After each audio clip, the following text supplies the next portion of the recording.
Dear students, आज के इस वीडियो लेसन में वे बहुत इंपॉर्टेंट इंफॉर्मेशन सीखने जा रहे हैं। और वह इंफॉर्मेशन है कि जब हम कुछ बोलते हैं तो वर्ड्स को एक पर्टिकुलर ऑर्डर, कुछ रूल्स के तहत लिखते हैं या बोलते हैं, तभी वे वर्ड्स अपना पूरा मीनिंग देते हैं। इट मीन्स एक सेंटेंस तभी बनता है जब हम वर्ड्स को एक पर्टिकुलर, एक स्पेसिफिक ऑर्डर में लिखें या बोलें। जैसे कि अगर मैं कहूं ताजा खेत की सब्जियां मेहमानों को पकाकर खिला दो, तो इस सेंटेंस का कुछ भाव आपको समझ में आया, कुछ नहीं आया, लेकिन ये व्याकरण के दृष्टिकोण से ये वाक्य पूरी तरीके से गलत हो गया, क्योंकि इसमें कुछ शब्दों को हमने गलत जगह पर लिख दिया। मैंने कहा ताजा खेत की सब्जियां मेहमानों को पकाकर खिला दो, तो आप मीनिंग समझ गए क्या हुआ कि आपका खेत ताजा होना चाहिए। फिर उस खेत की सब्जियों को मेहमानों को पकाकर खिला दो, तो मेहमानों को पकाओ और फिर खिला दो। तो यहां दो शब्द ताजा और पकाकर गलत जगह पर लिखने से इस सेंटेंस का अर्थ का अनर्थ हो गया।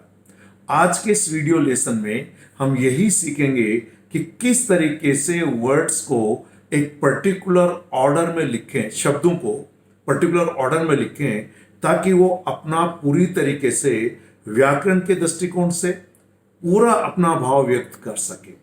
अब जो मैंने कहा कि ताजा खेत की सब्जियां मेहमानों को पकाकर खिला दो, तो यहां होना चाहिए था खेत की ताजा सब्जियां।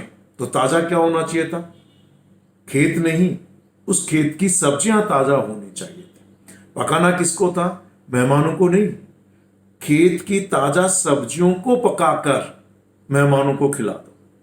तो I think you might have understood the difference कि अगर हम वर्ड्स को गलत जगह पर लिख दें तो किस तरीके से अर्थ का अनर्थ हो सकता है। तो आज के इस वीडियो लेसन में हम कंप्लीट सेंटेंस स्ट्रक्चर सीखने जा रहे हैं, और जो भी सेंटेंस एक्टिव वॉइस और इवन पैसिव वॉइस भी मैं इसी में साथ में आपको समझाऊंगा कि जब हम लिखते हैं तो कौन से वर्ड्स को पहले लिखें, किसको बाद में, उसके बाद क्या आना चाहिए और उनका क्या पर्टिकुलर ऑर्डर होना चाहिए।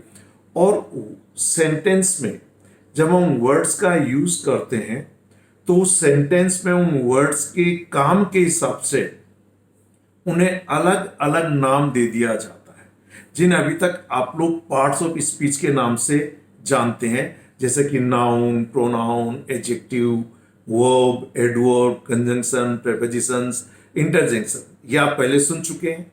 तो आज की इस क्लास में मैं आपको कंप्लीट सेंटेंस स्ट्रक्चर, एक पर्टिकुलर ऑर्डर में जो वर्ड्स को लिखेंगे उसकी पूरी जानकारी देना चाहूंगा। निश्चित रूप से अगर आप इस सेंटेंस स्ट्रक्चर्स को समझेंगे तो चाहे वो फ्लुएंटली एंड कॉन्फिडेंटली बोलने की बात हो या किसी भी कॉम्पिटिटिव एग्जामिनेशंस में अच्छे मार्क्स स्कोर करने की हो, ग्रामर पॉइंट ऑफ व्यू से ये आपको काफी हेल्प करेंगे। ओके, तो आइए पहला हम एक आपके सामने छोटा सा सेंटेंस समझाना चाहूंगा। आप उस सेंटेंस को देखिए, उसका क्या मीनिंग है, क्या भाव है। तो आइए, आपके सामने यहां पर एक सेंटेंस है, a teacher teaches his students all subjects.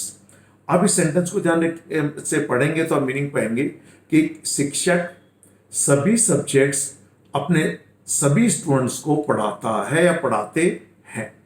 तो यहां पर जो डूअर वो सब्जेक्ट है, यानी यहां पर टीचर एक सब्जेक्ट है। ये टीचर पढ़ाने का काम करता है, यानी टीच, क्योंकि सब्जेक्ट सिंगुलर है इसलिए प्रेजेंट इंडेफिनिट के नियमानुसार सिंगुलर सब्जेक्ट के साथ वर्ब में या base form of the verb में एस या एस जोड़ दिया गया, तो यहां टीचेज हो गया। हिज स्टूडेंट, तो हिज यहां पर टीचर के लिए प्रोनाउन यूज हुआ, जो टीचर के लिए यूज हुआ, जिसे पजेसिव प्रोनाउन कहेंगे। स्टूडेंट्स और फिर बाद में ऑल सब्जेक्ट्स।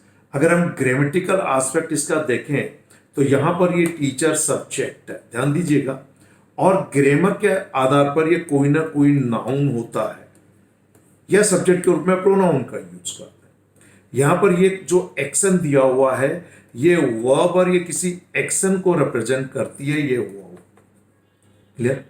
यहां पर ये जो हिज है ये इस टीचर के लिए यूज हुआ है, जो कि किसी नाउन या प्रोनाउन के लिए जिन वर्ड्स का यूज करते हैं उसे हम लोग प्रोनाउन कहते हैं। यहां पर ये इन टीचर का पोजीशन अधिकार दिखाने के लिए यूज कर रहे हैं, इसलिए ये पजेसिव प्रोनाउन कहलाता है। पर मैं यहाँ पे इसको प्रोनाउन लिख रहा हूं, ये किसी नाउन या प्रोनाउन के लिए यूज होता है। यहाँ टीचर का अधिकार पोजीशन दिखाने के लिए यूज हो रहा है, तो इसे हम लोग पजेसिव एडजेक्टिव भी कह सकते हैं, पजेसिव प्रोनाउन भी कह सकते हैं।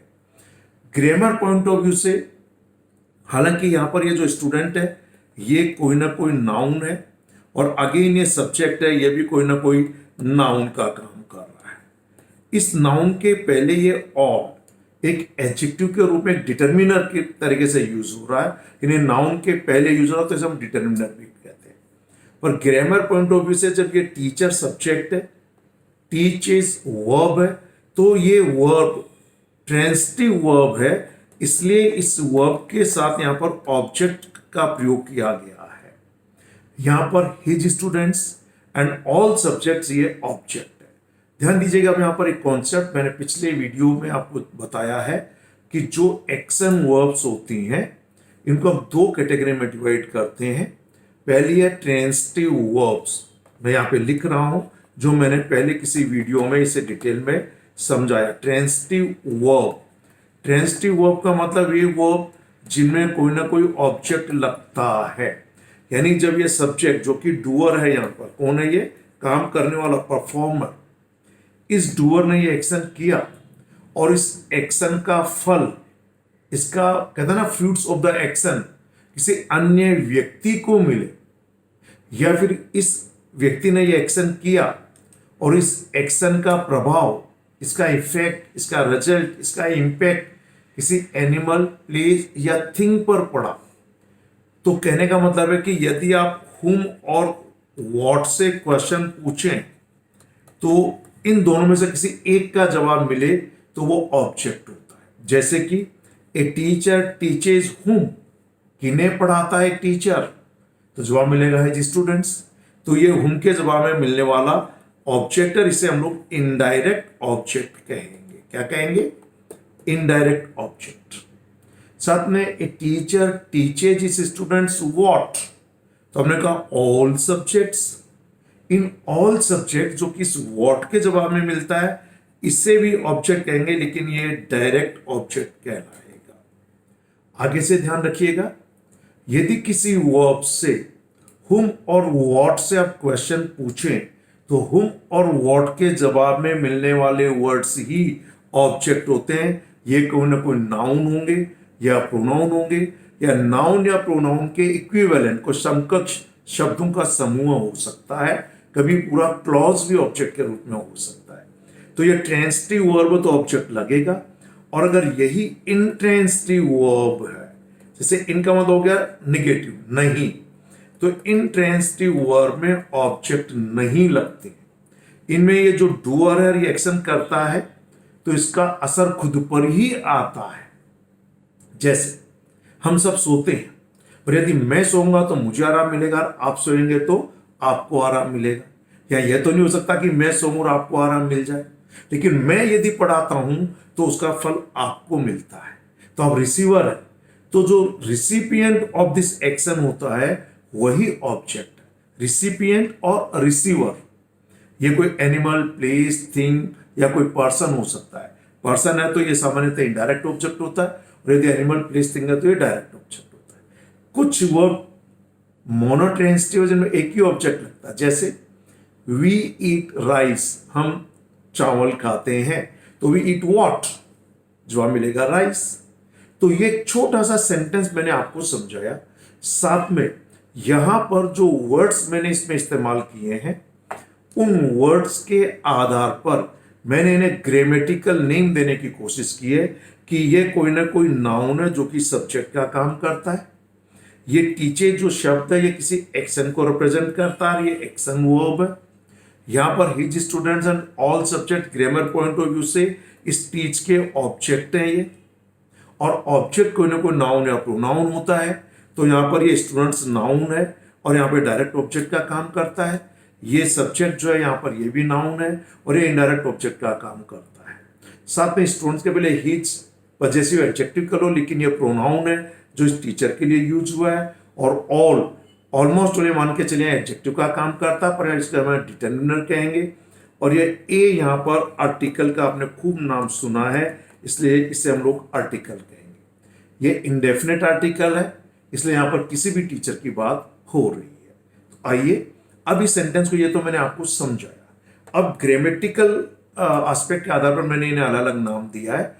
जैसे कि ए यहाँ पर आर्टिकल है, टीचर नाउन है जो कि यहाँ सब्जेक्ट का काम कर रहा था, वर्ब यहाँ पर एक्शन वर्ब है, ये प्रेजेंट इंडेफिनिट है, ये ही इस टीचर के लिए यूज हुआ है।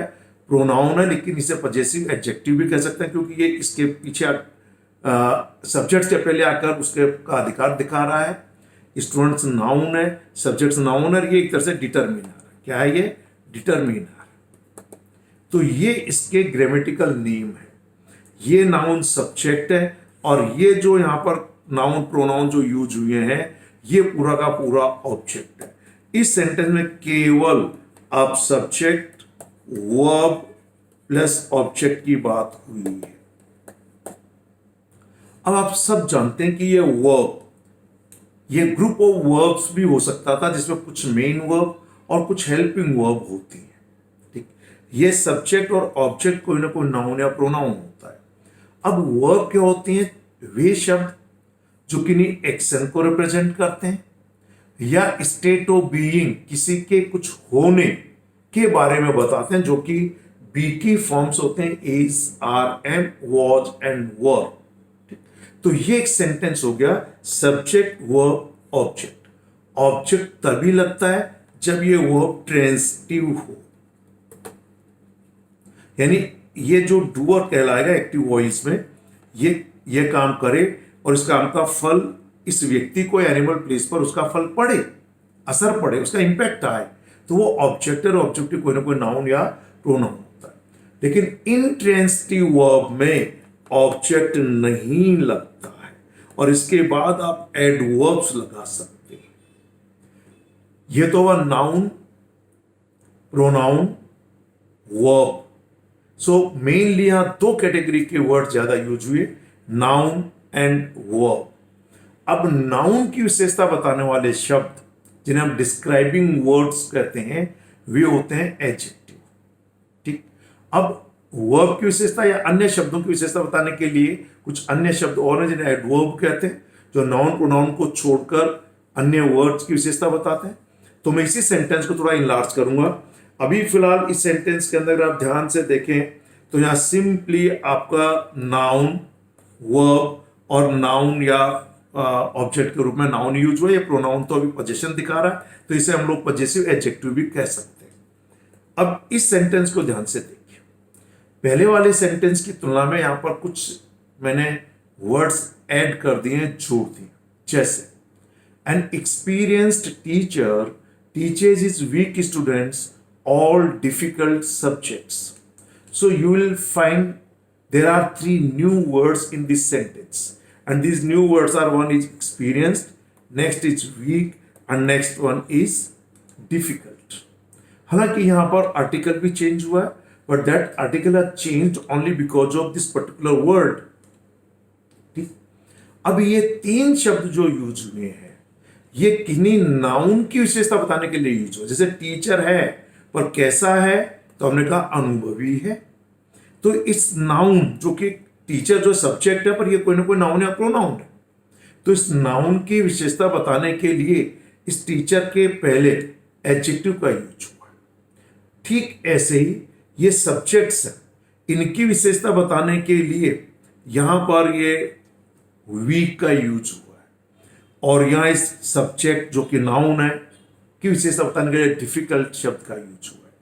तो यहां पर ध्यान दें, जो नाउन यूज हुए हैं सब्जेक्ट या ऑब्जेक्ट में, इसके पहले आप किसी एडजेक्टिव को लगाकर इस नाउन या प्रोनाउन की इस एडजेक्टिव से विशेषता बता रहे हैं, इसलिए इन्हें हम लोग डिस्क्राइबिंग वर्ड्स भी कहते हैं। और जब किसी नाउन के पहले एडजेक्टिव लगता है तो इसे ग्रामर पॉइंट ऑफ व्यू से एट्रीब्यूटिव यूज कहते हैं। क्लियर है? एडजेक्टिव के दो यूज है, मैं यहां इसको बताना प्रासंगिक समझूंगा। ये इस कॉन्टेक्स्ट में आपको I am giving you the information in this particular context. So when I give you the definition and information about the word, you also understand what are the other words which describe or which tell some qualities of those words. So here these words are describing the nouns or giving some additional information about nouns or pronouns. तो ये किसी noun के पहले use हुआ। इसके अलावा एक और इंपॉर्टेंट यूज एडजेक्टिव होता है। कोई नाउन या प्रोनाउन आप सब्जेक्ट के रूप में यूज कीजिए और इसके बाद किसी लिंकिंग वर्ब का यूज कीजिए। लिंकिंग वर्ब, जो मेन लिंकिंग वर्ब्स होती हैं वो बी की फॉर्म्स होती हैं। प्रेजेंट में इज, आर, एम, पास्ट में वॉज एंड वर। इसके अलावा कुछ वर्ब और होते हैं जैसे सीम, लुक, अपीयर। आप इन लिंकिंग वर्ब के बाद भी एडजेक्टिव लगा सकते हैं, जैसे ही इज ऑनेस्ट। अब ये ऑनेस्ट यहां पर इस लिंकिंग वर्ब के रूप में यूज हुआ। ऐसे यूज को हम लोग प्रेडिकेटिव यूज कहते हैं। कौन सा यूज कहते हैं? प्रेडिकेटिव यूज कहते हैं। क्लियर? तो ये एडजेक्टिव एक नया शब्द आपके पास आ गया। पहले मैंने बताया कोई ना कोई नाउन, साथ में वर्ब, ऑब्जेक्ट के रूप में कोई ना कोई नाउन या प्रोनाउन का यूज होना। तो जो सब्जेक्ट, वर्ब, ऑब्जेक्ट की मैंने बात की थी कि ये सब्जेक्ट कोई ना कोई नाउन या प्रोनाउन होता है, ये ऑब्जेक्ट भी कोई ना कोई नाउन या प्रोनाउन होता है, साथ में वर्ब ये एक्शन वर्ब को रिप्रेजेंट कर दी। अब यहां जो भी नाउन आया इसके पहले विशेषता बताने के लिए आपने एडजेक्टिव का यूज कर दिया। तो इस पर्टिकुलर सेंटेंस में आप ध्यान से देखिए कि टीचर की विशेषता बताने के लिए एक्सपीरियंस, इस स्टूडेंट की विशेषता बताने के लिए वीक और सब्जेक्ट की विशेषता बताने के लिए यहां पे डिफिकल्ट शब्द का यूज कर दिया। ये सब कहलाते हैं एडजेक्टिव। ध्यान दीजिएगा सभी स्टूडेंट, इवन मैंने टीचर्स को भी इस पर्टिकुलर वर्ड को एडजेक्टिव कहते सुना है, पर ध्यान दीजिएगा ये एडजेक्टिव, इसका प्रोनाउंसिएशन गलत है। आप you take it as a thumb rule, whenever you find the in between A and J, then this D always remains silent. Remember, this D always remains silent. So it's not adjective, this is basically adjective. What is the pronunciation? Adjective. Even I have heard hundreds of the teachers pronouncing this particular word as adjective, but they mispronounce this particular word. Its correct pronunciation is adjective. ये एक ही शब्द नहीं है. There are so many other brothers and sisters of this particular word. Like it's not adjust, it is always adjust. It's not adjourn, it's always adjourn. स्थगित कर देना. It's not adjoining, it's always adjoining. It's not adjacent, जो पास में पड़ोस में होता है. It's adjacent, adjacent. You got the point? So remember, when I teach you, if I feel that some of the students have already learned something in wrong way, then I'll try my level best to correct you also. So here I gave you some information regarding the correct pronunciation. For pronunciation, we have published a different book. That is, the name of that book that was published by UAM only. Name is Learn Correct Pronunciation, and we have given you several nuances regarding correct pronunciation in that particular book. So you can read that book also. Okay. Now come to the next point. Here I have written all the classification of these verbs. These are adjectives. This is noun. This is verb. Again, this is adjective, this is particularly noun, this is adjective, and this is again noun. And this N we use only because of this experience, as you have already studied. We use A when your word begins with the consonant and consonant sound, and we use N when that particular word begins with a vowel and also with a vowel sound. Then we use N. And for a specific, for a particular noun, we use the. Okay. Though there is a difference in pronunciation in the and the, that in reference when here, if in place of this N you have to use a definite article, then it will be pronounced as the. क्योंकि ये किसी vowel से शुरू हुआ। मैं detail में इसको अलग चैप्टर मैंने पढ़ा है। तो इस पूरे सेंटेंस को आप देखें तो apart from noun, verb and noun means subject, verb and object, you have learned the next category of word, that is adjective. And remember, in English language, nouns, verbs and adjectives are unlimited. Unlimited, I tell you. Though some words become easy because they that is we can call the word formation from one particular word. Let us take an example like a verb attract. This is a verb. You can form a noun from this attract, that will be attraction. Then you can also form adjective from this verb, that is attractive. And if you add ly in this adjective attractive, then it will become attractively, then adverb. So in this manner आपको ये थोड़ा आसान भी हो जाता है word formation के आधार पे कि एक शब्द से अलग अलग शब्द बनते हैं। अदरवाइज इंग्लिश लैंग्वेज में नाउन, वर्ब, एडजेक्टिव्स अनलिमिटेड है, प्रोनाउन लिमिटेड है, जैसे I, we, you, they, everyone, everybody, no one, nobody. Even conjunction limited है, प्रेपोजिशन लिमिटेड है, एडवर्ब्स भी अधिकांशतः या जनरली एडजेक्टिव में एलवाई जोड़ने से ज्यादातर एडवर्ब बन जाते हैं। तो एडजेक्टिव वर्ब और नाउन की तुलना में एडवर्ब भी ऑलमोस्ट लिमिटेड है। फिर भी नाउन, वर्ब, एडजेक्टिव के बाद नेक्स्ट जो मैक्सिमम नंबर ऑफ वर्ड्स होते हैं वो एडवर्ब में होते हैं। किसमें होते हैं? एडवर्ब, या एड बोला जाएगा, एडवर्ब। ठीक, तो तीन कैटेगरी आपके सामने हो गई, नाउन, वर्ब, नाउन, और साथ में हमने एडजेक्टिव सीख लिया जो किसी नाउन या प्रोनाउन की विशेषता बताएगा। यूज दो तरीके होंगे, पहला होगा एट्रीब्यूटिव, यानी किसी नाउन के पहले नाउन, उसके पहले एडजेक्टिव, या फिर दूसरा होगा noun plus linking verb plus adjective, और इसे प्रेडिकेटिव यूज कहें। तो इसकी कैटेगरी समझ में आ गई। अब मैं इसी सेंटेंस को मतलब और इनलार्ज किया है। I have added some more new words in this particular sentence, and now I'll tell you the grammatical name of all these words so that you very clearly understand how many types of words are there. We call them the various categories of the words. In traditional grammar, these various categories of the words are also called parts of speech. It means as per the function of a verb in a sentence, they are given different names, and you have to understand all these different names in the sentence. Means there are different names of the words, and name is given based on their functions in the sentence. Okay, so now come to the next sentence. I have added here some more words. Read this sentence and underline the new words. Sentence is a highly experienced teacher. So here I have used a highly. Experienced I already used in the previous slide, and teacher was in original video or original slide, teacher. Okay, teacher was there. So here I have added this one new word. Experienced पहले मैं जोड़ चुका हूँ. Come to the next word, always. Again a new word. Okay, teaches, it's पहले use हुआ है. Then is very weak student. This his will be small one. It is a typing error. But here I have used this very again a new word.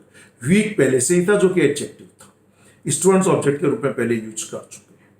All extremely difficult, then again this extremely is also a new word. So here you have found 4 new words and you see their place where I have use this new words in the sentence. और उसके बाद difficult subjects as usual, and then complete here again a phrase of words I have used, and this phrase again contains various types of the words, So I'll discuss all these types of the words in this next slide. Now look at this particular slide. I have given again the various names to the words as per their functions in the sentence. First of all, you see highly is an adverb. और जो शुरुआत में मैंने कहा था a teacher, फिर an experienced teacher, अब मैंने अगेन कह दिया a highly experienced teacher, and this a is again an article. Okay, जो इस नाउन के लिए यूज हुआ है, टीचर के लिए। अब देखिए ये हुआ आपका एडवर्ब। तो यह क्लियर है, एडवर्ब यहां एडजेक्टिव की विशेषता बता रहा है।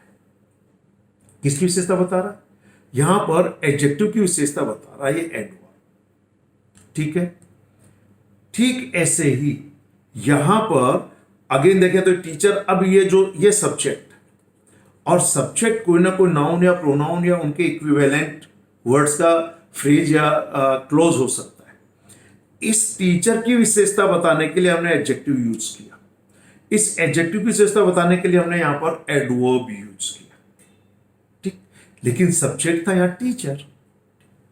ये टीचर ये वाला काम करता है।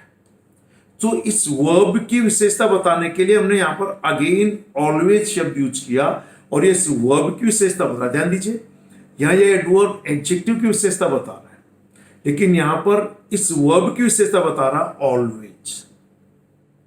इसके आगे एज यूजुअल ही इज वेरी वीक स्टूडेंट्स। तो ये वीक जो है ये एडजेक्टिव था, ये नाउन की विशेषता बता रहा था।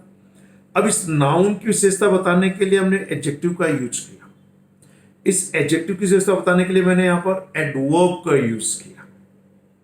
ठीक है, तो आगे नाउन की विशेषता के लिए एडजेक्टिव, एडजेक्टिव के लिए एडवर्ब वेरी का यूज।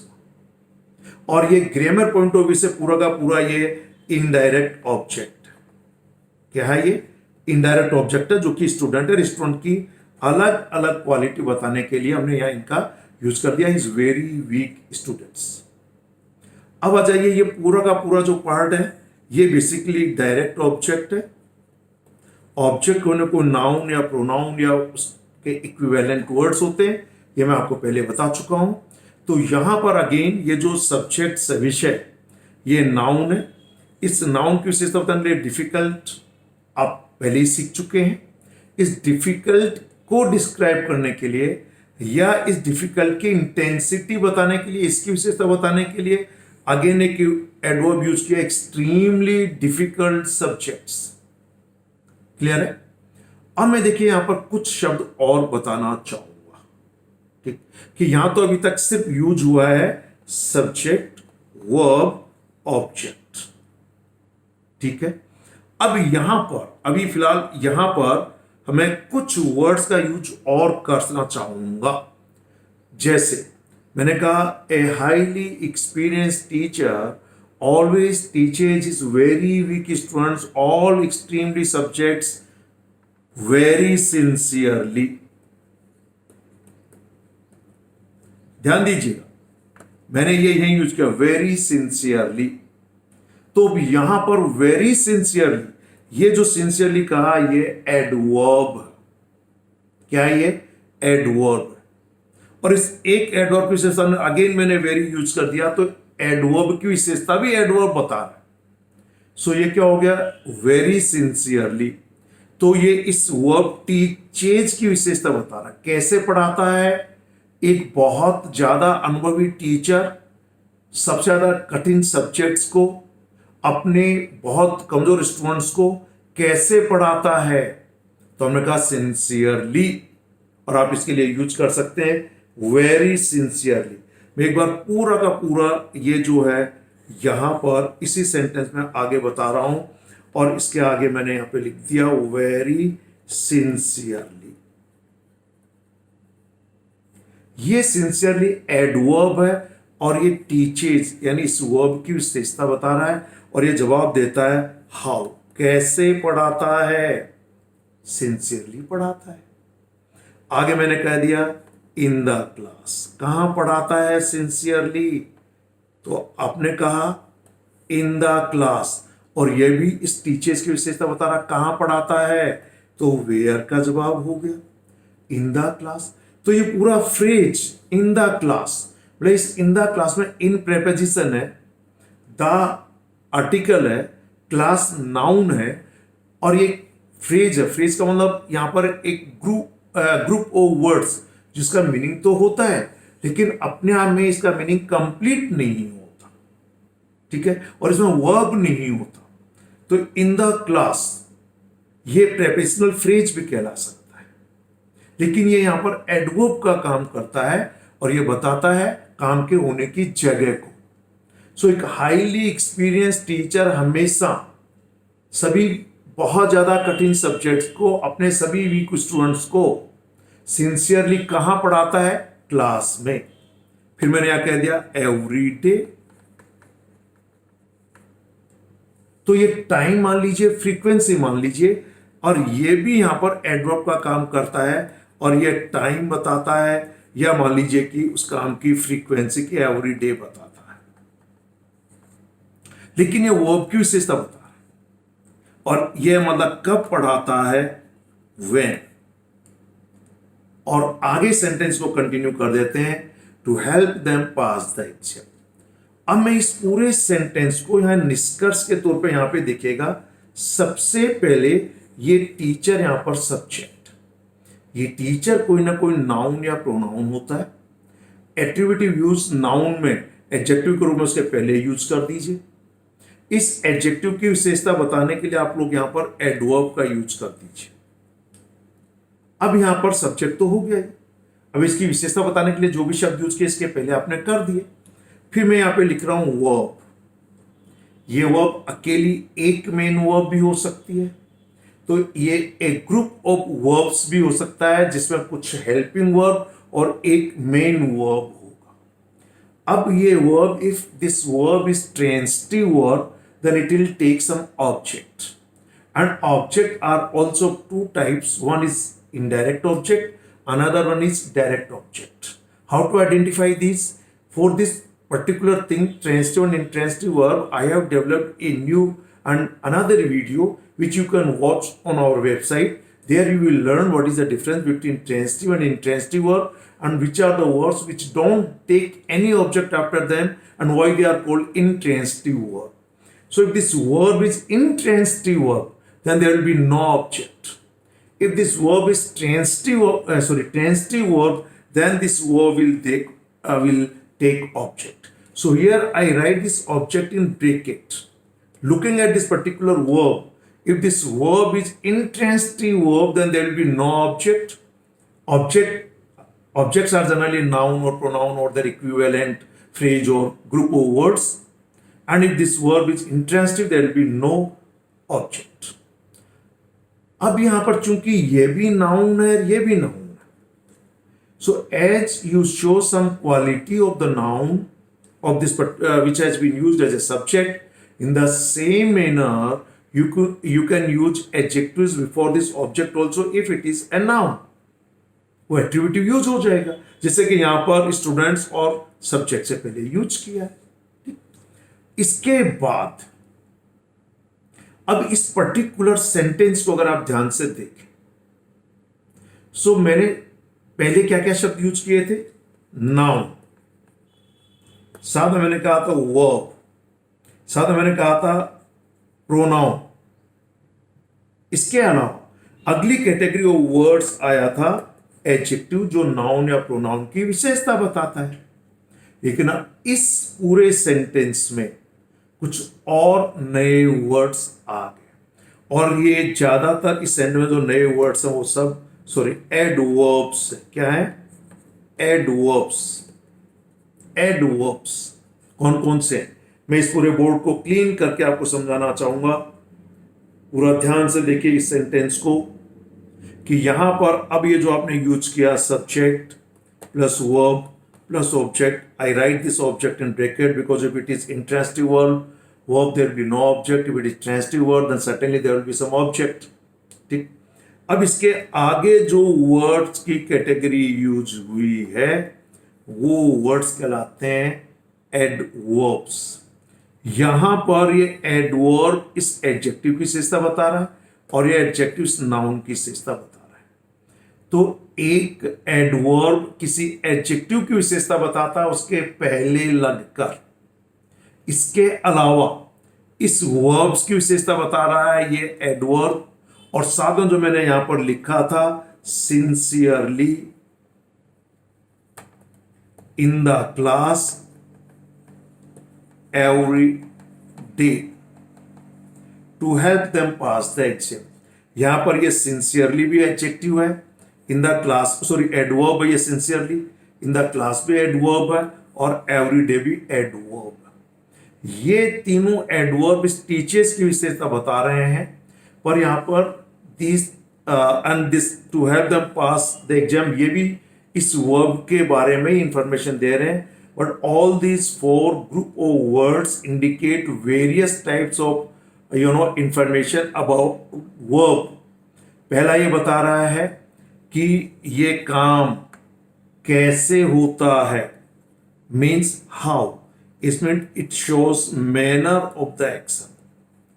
तो एक highly experience teacher extremely difficult subjects को अपने वेरी वीक स्टूडेंट्स को कैसे पढ़ाता है, sincerely, and these are the words of LY, sincerely. ये सिंसियर में जो कि अभी तो एडजेक्टिव है, इसमें LY जोड़ दिया, LY, तो ये सिंसियरली बन गया, तो ये एडवर्ब हो गया। इट मीन्स यदि किसी एडजेक्टिव में LY जोड़ें, लेकिन सभी में नहीं, पर अधिकांश एडजेक्टिव में, जैसे हाई से हाईली बना था, एक्सट्रीम से एक्सट्रीमली बना, अगर इन एडजेक्टिव में LY जोड़ दें तो एडवर्ब ऑफ मैनर बन जाते हैं। जनरली एडवर्ब ऑफ मैनर, हमेशा हो ये जरूरी नहीं है, और इन्हें तुरंत ऑब्जेक्ट के बाद में लिखा जाता है। पहले नंबर पर अगर है तो मैनर पहले आएगा, लेकिन इसका एक एक्सेप्शन है। यदि ये वर्ब ऑफ मूवमेंट है, गति दिखाने वाला, गो, कम, रीच, अराइव, तो फिर प्लेस पहले आ जाता है और एडवर्ब ऑफ मैनर बाद में चला जाता है। जैसे he went to college immediately, तो he went to college, पहले कॉलेज आ गया, प्लेस, फिर immediately। अदरवाइज तो प्लेस बाद में आता है और एडवर्ब और मैनर पहले आता है। अब यहां पर इन द क्लास, ये इस काम के होने की जगह बता रहा है। कहां पढ़ाता वो टीचर सिंसियरली, तो आप कहेंगे in the class, this is where, means ये प्लेस को बताता। इन्हें कहेंगे एडवर्ब ऑफ मैनर, ये कहेगा एडवर्ब ऑफ प्लेस। फिर फ्रीक्वेंसी या टाइम, कब पढ़ाता है, तो जवाब मिला व्हेन, तो यहां मिलेगा व्हेन, यानी टाइम, कब। और सबसे लास्ट में एक अनुभवी टीचर सभी जो कठिन सब्जेक्ट, जो बहुत ज्यादा कठिन है, हमने सभी बहुत ज्यादा कमजोर स्टूडेंट को पढ़ाता है, तो क्यों पढ़ाता है, क्या पर्पस है उस टीचर का उन वीक स्टूडेंट्स को सभी डिफिकल्ट सब्जेक्ट्स पढ़ाने का। तो आप पर्पस इस पूरे फ्रेज से पता चलेगा, to help them pass the exam, कि उन्हें एग्जाम पास करने के लिए सहायता करने हेतु। तो यहां पर इसे आप रीजन कह सकते हैं, आप इसे पर्पस कह सकते हैं, मीन्स वो क्यों पढ़ाता है, why. So here you got the answer of all the question words like how, where, when, why. Teacher में से मिलता है हु के जवाब, हु कौन करता है काम, फिर वो क्या काम करता है, हुम और व्हाट के जवाब में ऑब्जेक्ट मिलते हैं। ये एक्टिव स्ट्रक्चर है। सो इस पर्टिकुलर सेंटेंस का जो स्ट्रक्चर आया, सब्जेक्ट, वर्ब, ऑब्जेक्ट, तो बेसिक सेंटेंस स्ट्रक्चर है ही है।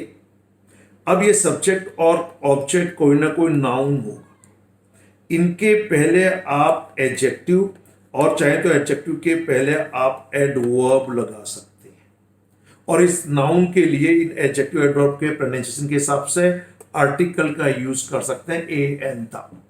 ओके, चलिए अब यहां पे एक चीज और समझिए, ये सिंगल वर्ड्स नहीं है इन द क्लास और टू हेल्प देम पास, ये फ्रेज है, ये प्रेपोजिशनल फ्रेज कहलाता है। इन प्रेपोजिशन है, द आर्टिकल है, क्लास नाउन है, ठीक है। ऐसे to help them pass the exam, ये फ्रेज है, ये पर्पस बता रहा है एक टीचर के पढ़ाने का।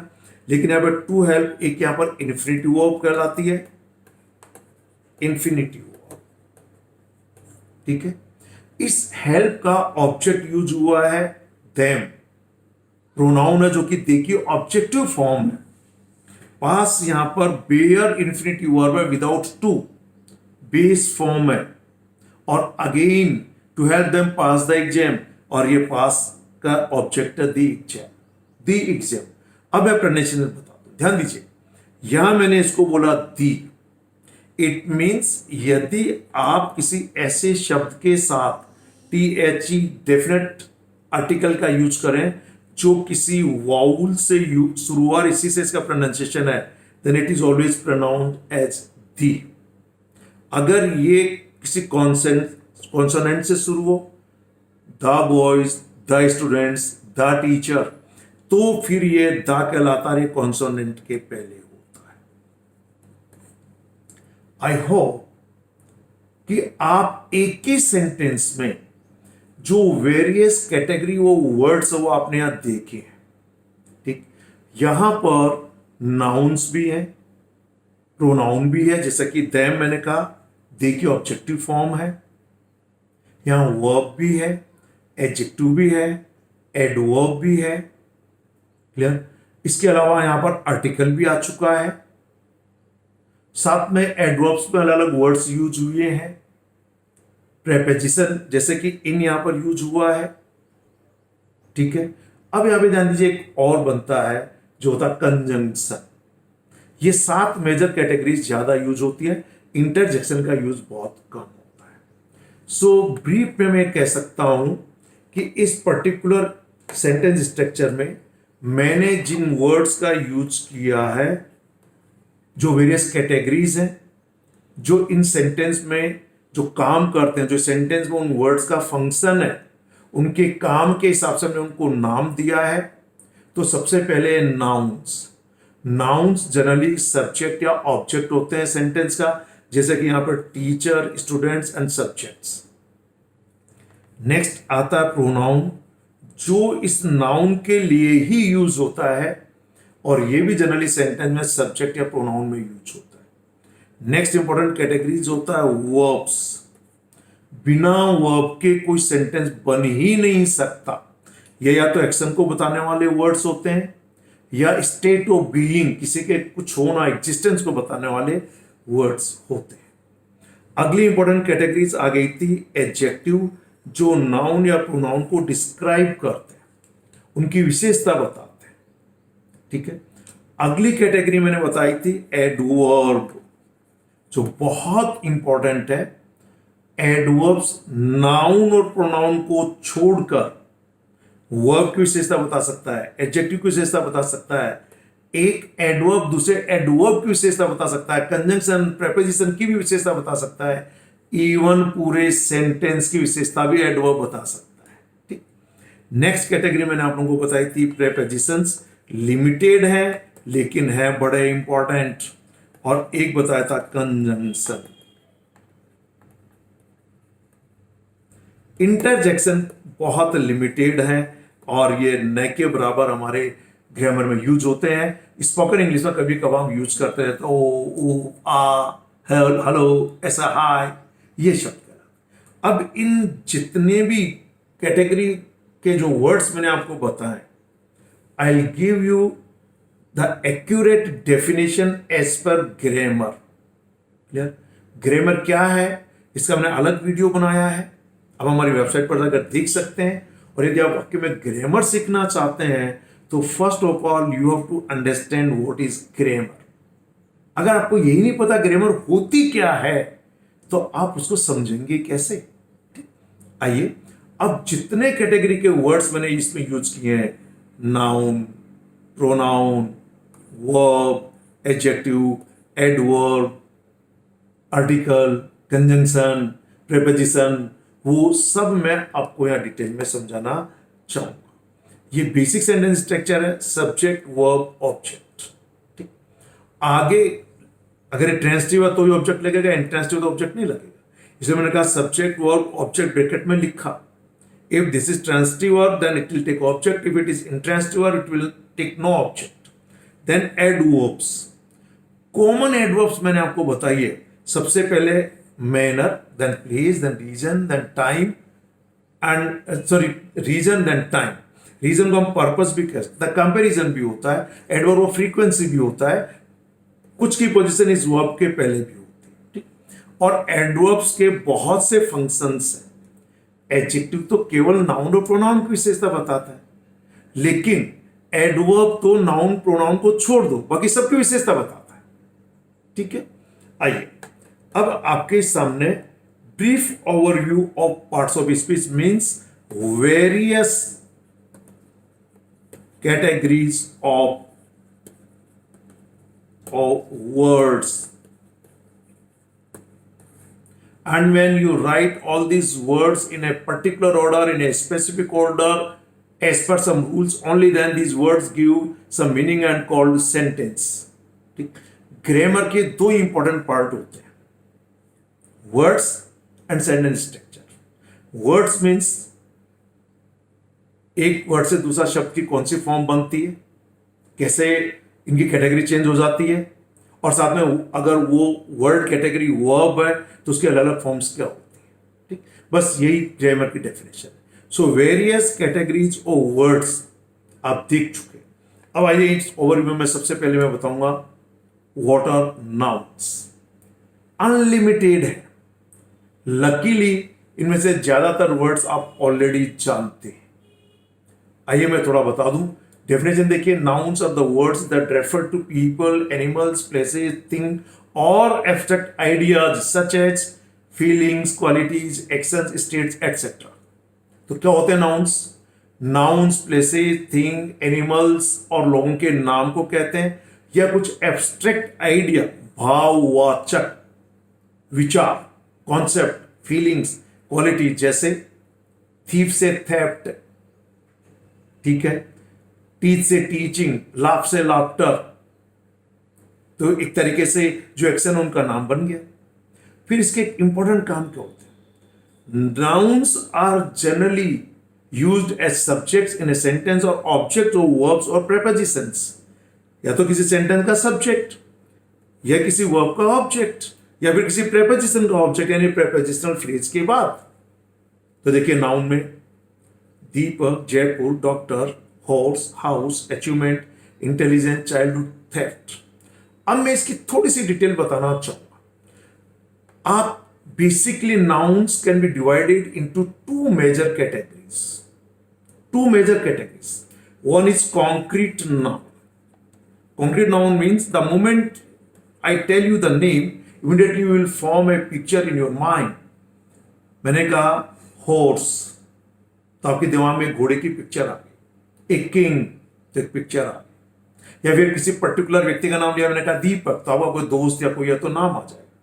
भोपाल, जयपुर, तो जगह का नाम आ जाएगा। ये सब कहलाते हैं कॉन्क्रीट नाउन। दूसरा होता है एब्स्ट्रैक्ट नाउन, भाववाचक। कॉन्क्रीट नाउन जनरली हमको याद रह जाते हैं और इन्हें चार पार्ट में बांटते हैं। एक होता प्रॉपर नाउन, जैसे कि दीपक, सोहन, गीता, नीता, या जगह का नाम जयपुर, भोपाल, इंदौर, या देश का नाम जैसे कहा कि इंडिया, श्रीलंका, इस तरीके से। कुछ होता है कॉमन नाउन, मैं भी टीचर हो सकता हूं, आपके फादर भी टीचर हो सकते हैं, आप भी डॉक्टर हो सकते हैं, आपका दोस्त भी डॉक्टर हो सकता है। हॉर्स आपके पास है, मेरे पास भी हो सकता है। हाउस छोटा भी हो सकता है, बड़ा भी हो सकता है, कॉमन नाउन। लेकिन अचीवमेंट, इंटेलिजेंस, चाइल्डहुड, थेफ्ट, इनकी कोई पिक्चर नहीं बना सकते। ठीक, तो पहले कहा प्रॉपर नाउन, फिर आया कॉमन नाउन जो सबके लिए यूज किया जा सकता है।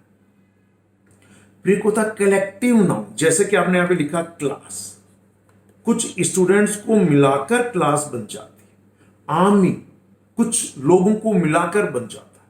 कमेटी कुछ लोगों को मिलाकर बनता है।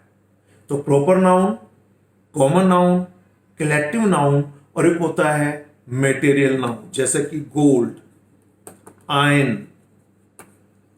क्लियर? और नेक्स्ट है एब्स्ट्रैक्ट नाउन, ये जो दिया, जैसे अचीवमेंट, उपलब्धि, इसके आप ना कोई पिक्चर बना सकते हैं, ना किसी कोई शेप या साइज है, ना हाथ से छू सकते हैं, ना आंखों से देख सकते हैं, बस आप महसूस कर सकते हैं। ये कहना चाहिए कि कोई फीलिंग, क्वालिटी, एक्शन, स्टेट का नाम। इंटेलिजेंस क्वालिटी, चाइल्डहुड किसी अवस्था, स्टेट का नाम, थेफ्ट किसी एक्शन का नाम है, चोरी का। ये नाउन हो गए। अब आपको जनरली कॉन्क्रीट नाउन ज्यादातर याद हो जाते हैं, लेकिन एब्स्ट्रैक्ट नाउन में बहुत कठिनाई आती है। लेकिन इसमें अच्छी इंफॉर्मेशन, गुड न्यूज आपके लिए यह है कि अधिकांश एब्स्ट्रैक्ट नाउन किसी वर्ब या एडजेक्टिव से बनते हैं।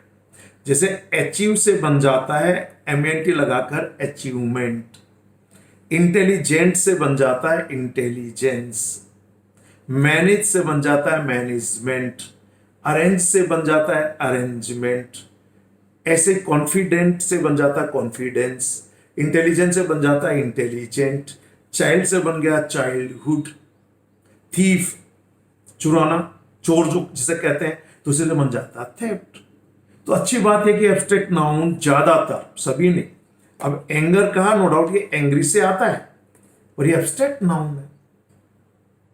सो I hope what are nouns आप अच्छे से समझ गए।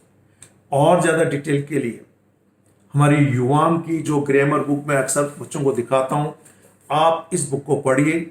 इसमें हमने 4 पार्ट में डिवाइड किया। जैसे पहला जो सेक्शन हुआ रिफ्रेशर ग्रामर, सभी वर्ड कैटेगरीज को डिटेल से समझाया, इन सारी वर्ड कैटेगरीज को और वर्ड फॉर्मेशन को सफिक्स प्रीफिक्स के आधार पर कैसे बनाएंगे, वो इस बुक में है। सेकंड में हमने दिया सारे सेंटेंस स्ट्रक्चर्स।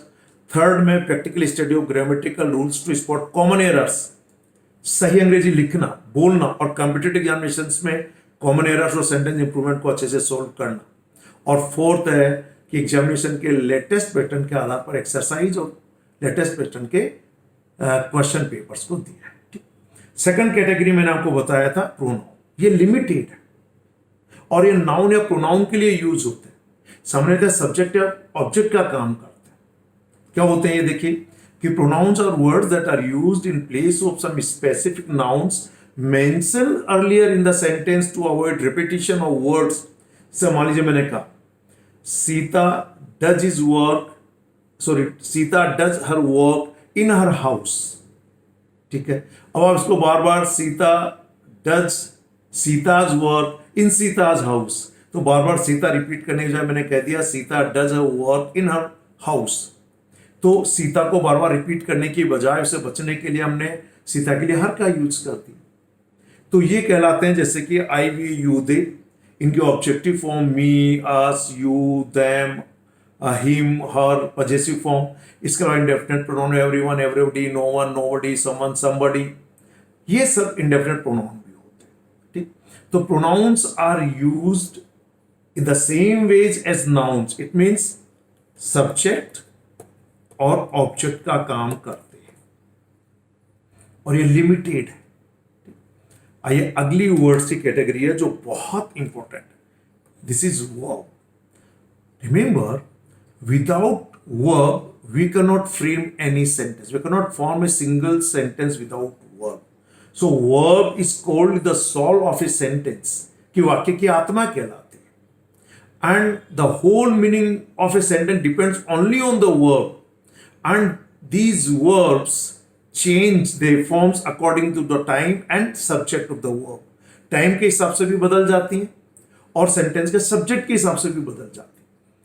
इसलिए किसी भी सेंटेंस स्ट्रक्चर में सबसे इंपॉर्टेंट अगर रोल किसी का होता है मीनिंग समझाने के लिए, तो वो इन वर्ब्स का ही होता है। वर्ब्स जनरली एक्शन को रिप्रेजेंट करने वाले शब्द, साथ में स्टेट ऑफ बीइंग बताने वाले शब्द भी वर्ब्स हैं और पोजीशन दिखाने वाले शब्द भी वर्ब्स हैं। मैं इसके मोटे तौर पर, हालांकि किसी कोई एडिक्वेट डेफिनेशन नहीं है, even then I am trying to give you a complete definition of this verbs, though it doesn't have enough definition. जैसे कि verbs are the words of combination of words that describe action और state of being. दो चीजें थी। Even you can call possession also, अधिकार, जो कि have से दिखाते हैं। ठीक, a verb is the most important word in a sentence, we can not form a sentence without a verb. मैंने पहले भी कहा सबसे इंपॉर्टेंट शब्द है, बिना वर्ब के कोई सेंटेंस नहीं बना सकते। Every sentence must have at least one verb, that's why the verb is called the soul of a sentence. जैसे ये सब action verbs, go, come, play, cook, write, watch, wait, think, ये स्टेट ऑफ बीइंग इस be की form कहलाती है। जैसे is, are, am, watch, verb और इनके अलग जो दूसरे फॉर्म्स। इसके अलावा पोजीशन दिखाने के लिए हैव, हैज, हैड और मॉडल्स अलग अलग एटीट्यूड दिखाते हैं, उनके बाद एक्शन वर्ब लगाना होता है।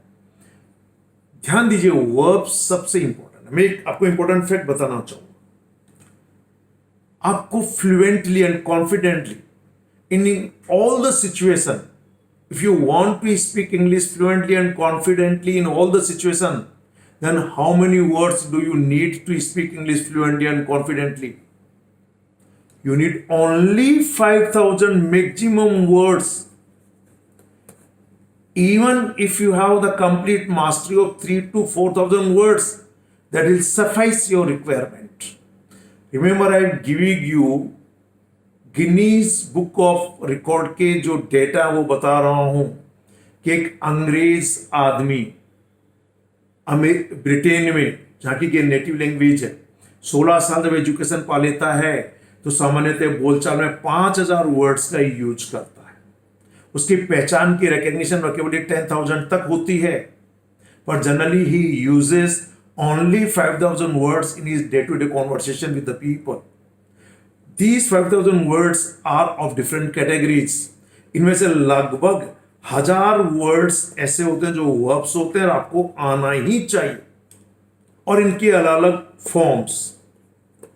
The other day I was asking in a class various forms of the verbs. Some of the students told me even the second form of this fly as flight, क्योंकि fly की second form flew होती है। So आपको इन्हें रटना है, 1,000 verbs की form और उनकी कंप्लीट मास्टरी। बिना वर्ब के कोई सेंटेंस नहीं बन सकता। Again I emphasize, we can not form any sentence without a verb, so you have to acquire good command of at least 1,000 words to speak English confidently and fluently in your day to day conversation with various people and in various situations. Though there are many more verbs as per the requirement of your day-to-day conversation and written and spoken English, you can enhance your vocabulary. For this particular purpose, you can even purchase our UAM's book, High Level Vocabulary, in which you will find so many advanced level verbs also. ठीक, so ये वह verbs क्या होता है।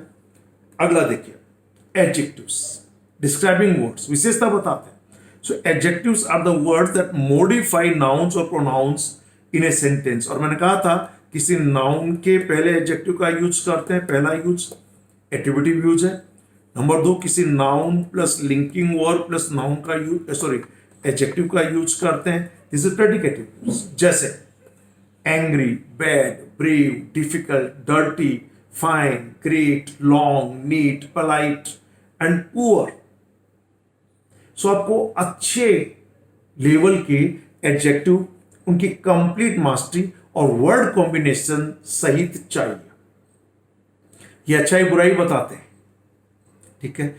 2 structure जो मैंने आपको यहां पे लिखा है ये वाला, और ये उतने ही इंपॉर्टेंट है क्योंकि किसी की विशेषता नाउन प्रोनाउन की बताने के लिए चाहिए, इसलिए एडवर्ब्स, हालांकि ये इनकी विशेषता बताने की डिग्री अलग अलग होती है, इंटेंसिटी अलग अलग होती है, इसलिए इसे पॉजिटिव डिग्री, कंपैरेटिव डिग्री और सुपरलेटिव डिग्री में डिवाइड कर देते हैं। तो ये था एडजेक्टिव्स क्या होता है। अगली कैटेगरी ऑफ वर्ड्स है एडवर्ब्स। बहुत ज्यादा अलग अलग इसके काम थे, ठीक है।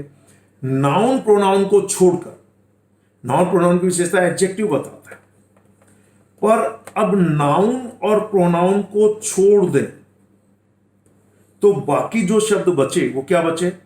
Adjective, verb, adverb, preposition, conjunction और इवन पूरा सेंटेंस। इन सब की विशेषता बताने का काम करता है एडवर्ब। तो देखिए क्या डेफिनेशन है। Adverbs are the words that modify verbs, adjectives, other adverbs, even an entire sentence और any part of speech other than nouns and pronouns. Noun और प्रोनाउंस के अलावा किसी भी पार्ट्स ऑफ स्पीच, पूरे सेंटेंस, अन्य एडवर्ब, एडजेक्टिव, नाउन को modify करता है, उनकी विशेषता बताता है। जैसे राम रन्स फास्ट, तो ये फास्ट इस रन की विशेषता बताता है, वर्ब की विशेषता। I enjoyed the party immensely. Immensely adverb पर ये एंजॉय की विशेषता बता रहा है। She spoke well in the meeting yesterday. यहां पर ये जो वेल है ये एडवर्ब ऑफ मैनर। सेंटेंस को ध्यान दीजिएगा, ये सब्जेक्ट है, ये वर्ब, और ये सबके सब एडवर्ब। ये adverb of manner, M for manner.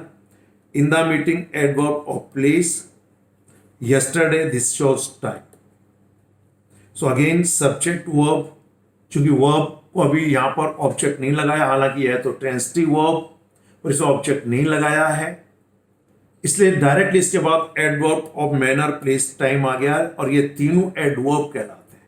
तो ये काम कैसे होता है, कहां होता है, क्यों होता है, सॉरी कब होता है और क्यों होता है, ये भी आप लगा सकते हैं to win the prize. Okay, तो यहां पर तीनों तरीके के एडवर्ब्स मैंने आपको बताया। अगले सेंटेंस में इज वेरी इंटेलिजेंट, तो यह एडजेक्टिव विशेषता बताई जा रही है वेरी से, और ये इसकी एडजेक्टिव विशेषता बता रहा है। अगला देखिए, he did not come simply because it was raining. यह इस बिकॉज की विशेषता बताने के लिए एडवर्ब सिंपली का यूज किया, इसलिए कंजंक्शन की विशेषता बता रहा है। सी ड्राइव्स वेरी केयरफुली, तो यहां केयरफुली एडवर्ब और एक एडवर्ब की विशेषता बताने के लिए फिर एक एडवर्ब वेरी लगाया। Luckily Ram reached in time, यह इस पूरे सेंटेंस की विशेषता बताने के लिए हमने लकीली लगाया, तो पूरे सेंटेंस की विशेषता बता रहा है।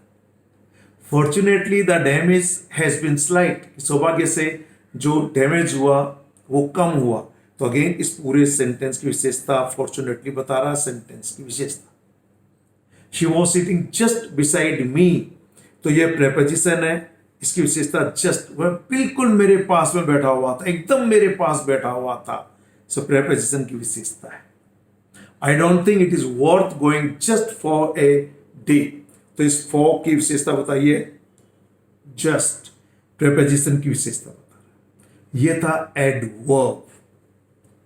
क्योंकि एडवर्ब के वैरायटी ऑफ यूजेस हैं, इसलिए आपको यह अच्छे से समझ में आना चाहिए। तो noun, pronoun, verb, adjective. Next conjunction. Conjunctions क्या होते हैं?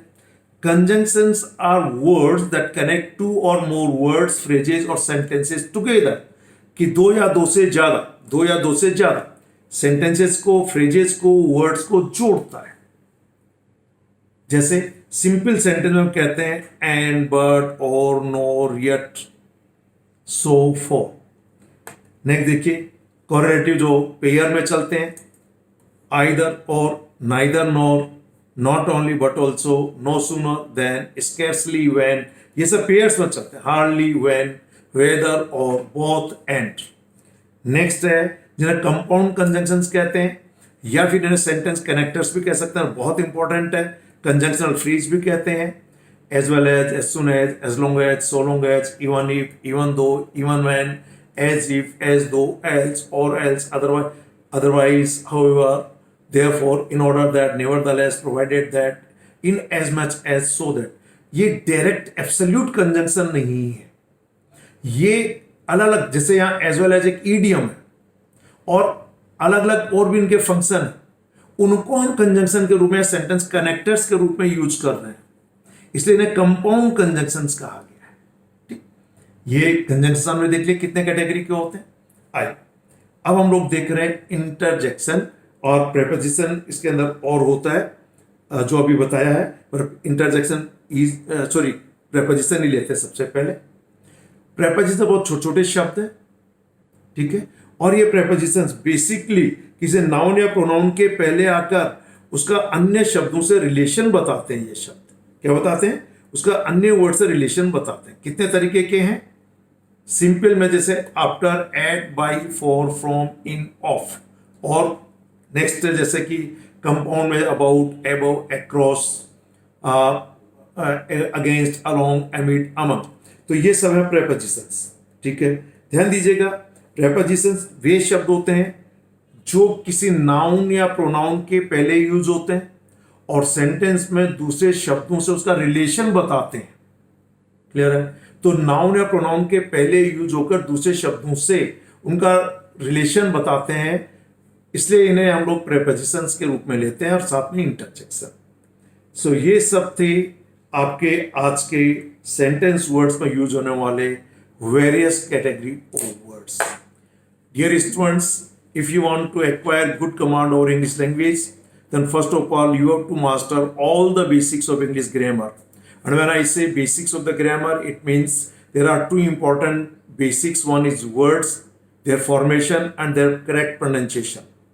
And pronunciation is specifically very or highly useful for spoken English, as spelling is lifeblood of written English. In the same way, pronunciation is lifeblood of spoken English, because in written English a wrong spelling may give the wrong message to the reader. In the same manner, a wrong pronunciation may give the incorrect message to the listener. So first of all you have to master at least 5,000 words, and these 5,000 words are of various categories, in which as per their functions in a sentence they are given different names. Traditionally they are called parts of speech, like noun, pronoun, verb, adjective, adverb, conjunction and prepositions. So this is the first part of English grammar. And second one is a deep knowledge of all sentence structures.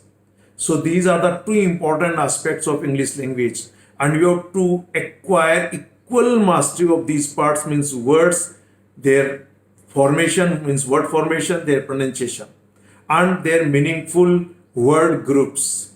You have to acquire or learn ready to use word groups.